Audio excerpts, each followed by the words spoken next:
Vitinha est sur le point de s'engager à l'OM, on parle d'un transfert record de 32 millions d'euros, qui serait à la fois la plus grosse vente de Braga, mais aussi l'achat le plus élevé de l'histoire de l'OM. Dans cette vidéo, on va revenir sur son parcours depuis ses jeunes débuts, avant de s'intéresser à son profil et à ses qualités, et de terminer en se demandant si c'est une recrue XXL pour l'OM de Tudor, et si les 32 millions investis sont justifiés. De votre côté, pensez-vous que Vitinha est une excellente recrue pour l'OM et qu'il va nous permettre de passer un palier? Et est-ce que les 32 millions d'euros annoncés sont justifiés d'après vous? J'attends vos avis en commentaire. On commence tout de suite par un focus sur son parcours. Né le 15 mars 2000 à Cabeceiras de Basto au Portugal, Vitinha rejoint l'Aguias Salvite à l'âge de 12 ans, une académie partenaire de Benfica située à 5 minutes de sa ville natale. À 17 ans, il intègre l'Académie de Braga pour continuer sa progression. Il joue dans un premier temps avec les U17, avec qui il dispute la Viareggio Cup en 2018-2019, et aussi une première apparition avec les U23 du club portugais. Sur la saison 2019-2020, il est définitivement intégré chez les U23, une saison pleine avec 31 matchs et 7 buts au compteur pour un joueur qui continue sa progression de façon assez linéaire. En 2020-2021, il fait quelques apparitions dans le groupe pro sous les ordres de Carlos Carvalhal, qui lui offre d'ailleurs ses débuts contre Torrense en coupe. Vitinha ne décevra pas et va même s'illustrer avec un but sur la vingtaine de minutes de jeu qu'il a à sa disposition. Il aura aussi l'occasion de découvrir très brièvement la première division en entrant pour les dernières secondes face au National. Une progression linéaire, comme on le disait un peu plus tôt, parce que dès la saison suivante, Carvalhal va définitivement l'intégrer au groupe pro, et rapidement, Vitinha va prouver qu'il a le niveau pour être un joueur important. 38 matchs, 14 buts et 4 passes décisives pour sa première saison professionnelle, en découvrant l'Europa League par la même occasion, avec d'ailleurs un but hyper important contre Monaco. On peut vraiment parler d'adaptation éclair pour le coup.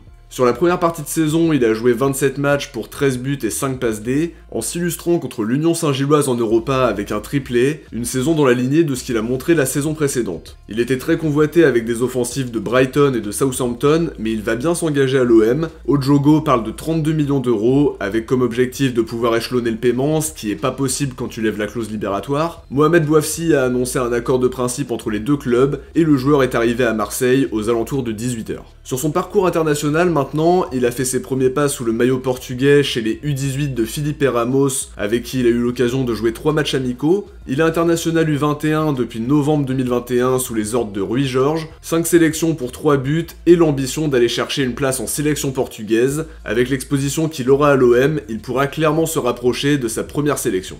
On enchaîne sur son profil et son style de jeu. La première chose à préciser, c'est que c'est un attaquant de pointe qui peut aussi jouer dans un schéma à 2 attaquants. Il est droitier, mais il est aussi à l'aise du pied gauche, ça c'est un avantage. C'est un joueur qui est très bon à la finition, qui a une très grosse frappe, mais qui sait aussi mettre des buts en finesse. Depuis ses débuts en pro, il a déjà mis 28 buts en 68 matchs alors qu'il n'a que 22 ans. Ça montre déjà une certaine maturité et aussi beaucoup de sang-froid dans l'exercice. À côté de ça, il est perfectible dans le jeu aérien parce qu'il a un grand gabarit et sa capacité à résister dans les duels devrait lui permettre d'améliorer encore un peu plus cet aspect-là. Un attaquant puissant qui se bat sur chaque ballon, qui ne compte pas ses efforts et qui sera très important pour mettre en place un pressing haut. C'est un joueur rapide qui sait se projeter, qui peut prendre la profondeur et qui nous permettra de concrétiser nos transitions rapides. On parlait de sa grosse résistance dans les duels quand il est au contact avec un défenseur. Il est aussi très bon dans la conservation de balles et dans son jeu sans ballon pour attirer les défenseurs et apporter une solution avec un appel bien senti. Une grosse intelligence de jeu parce qu'il est toujours bien placé et ses qualités athlétiques lui permettent de prendre l'ascendant sur son vis-à-vis.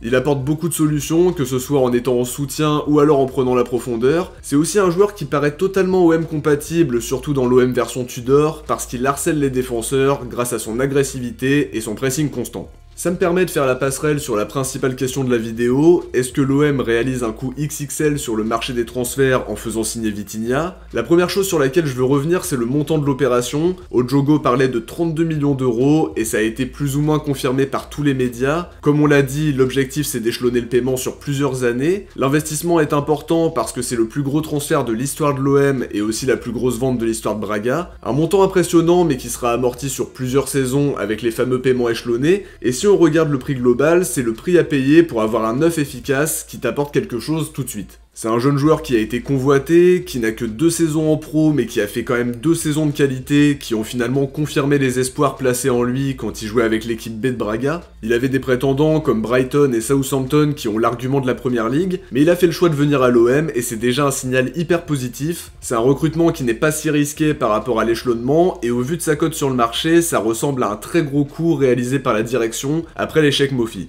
Le club se donne les moyens de ses ambitions pour continuer à améliorer l'effectif en qualité. J'aimais beaucoup Bamba Dieng, mais je trouve qu'on y gagne au change quand même. Et après les départs de Gerson, Gay et Suarez, qu'on remplace par Malinowski et Unai, sur le papier ça traduit quand même une énorme progression. On n'a pas encore eu l'info sur le salaire qu'il va toucher. À Braga il était autour de 300 000 € par an avant sa prolongation. Ça a certainement été augmenté quand il a signé son contrat jusqu'en 2027 cet été, et probablement qu'on a proposé un salaire bien supérieur derrière. En tout cas sur le plan sportif ça colle parfaitement à ce que demande Tudor, un attaquant qui se bat, qui est performant à la finition, qui est bon dans différents registres et qui est totalement adapté aux transitions rapides et au pressing haut. Un investissement très important, mais pour un joueur sur mesure pour le système de Tudor, ça va permettre à Sanchez de reculer d'un cran, lui qui a parfois semblé frustré d'être trop esselé devant et de jouer dos au but. Ça va être intéressant de voir comment ça va s'articuler dans le jeu, mais le trio Sanchez, Malinowski, Vitinha s'annonce vraiment prometteur sur le papier. Il arrive avec du rythme parce qu'il jouait encore il y a une dizaine de jours avec Braga, et ça va lui permettre de s'intégrer tranquillement dans le schéma d'Igor Tudor, à voir quand il fera ses grands débuts, mais il sera peut-être dans le groupe pour le match contre Nice.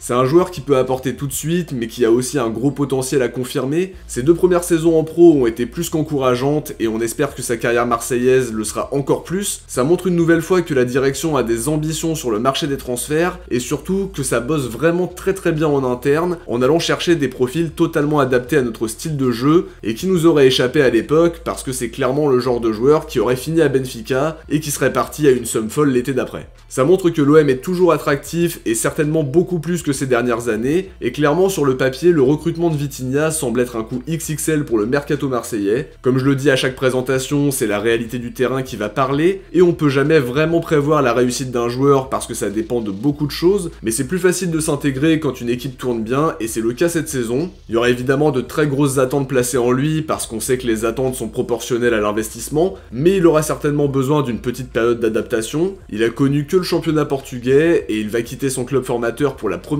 fois, ça peut quand même être déstabilisant au départ. C'est un joueur puissant qui résiste dans les duels, et dans un championnat physique comme le nôtre, ses qualités physiques et athlétiques vont l'aider à s'adapter plus facilement. En tout cas sur le papier c'est un top recrutement, qui a du sens sportivement et qui est un investissement nécessaire pour nous faire passer un palier. On s'inquiétait d'avoir seulement Sanchez en neuf jusqu'à la fin de la saison, on avait peur du panic buy, et au final on se retrouve avec le plus gros transfert de l'histoire du club qui vient renforcer l'effectif un 31 janvier. Hâte de le voir sur le terrain, mais sur le papier je suis clairement optimiste parce que ça colle parfaitement avec ce qu'on recherchait. De notre côté, on arrive à la fin de cette analyse, j'espère qu'elle vous a plu et que ça vous a permis d'avoir une idée un peu plus précise de notre nouvelle recrue. Si c'est le cas, n'oubliez pas le pouce bleu pour soutenir la chaîne et lui permettre d'être de mieux en mieux référencé. Je vous invite aussi à vous abonner pour suivre toute l'actualité de l'OM sur la chaîne. Si vous avez regardé la vidéo jusqu'au bout, écrivez Vitinha dans les commentaires. On se retrouve très vite pour faire le bilan de ce mercato d'hiver et pour l'avant-match de Nantes OM qui va sortir dans la soirée. Ciao, portez-vous bien et surtout allez l'OM.